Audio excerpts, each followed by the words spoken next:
Dans cette entreprise leader du conseil en implantation et développement international des PME, l'activité est désormais quasi à la normale.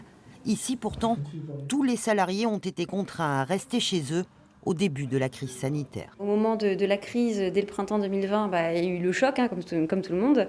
Donc il y a une certaine inquiétude parmi les salariés. On s'est vraiment attaché par le management intermédiaire à rassurer les collaborateurs et puis à maintenir le dialogue. Et puis finalement, on s'est très vite adapté.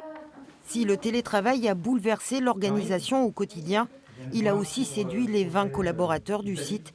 Il ne sera donc pas totalement abandonné.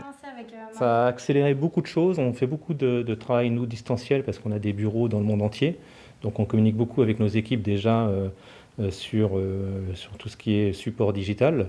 On le faisait avant et on le fait maintenant, on l'applique à la France. Donc avec nos équipes. Maintenant, ce que l'on souhaite aussi, on constate aussi que nos collaborateurs ont besoin de se retrouver pour toujours maintenir ce lien social entre nous. Alors nous avons signé un accord collectif, un accord d'entreprise au niveau du CSE où on a fixé un nombre de jours de télétravail par semaine.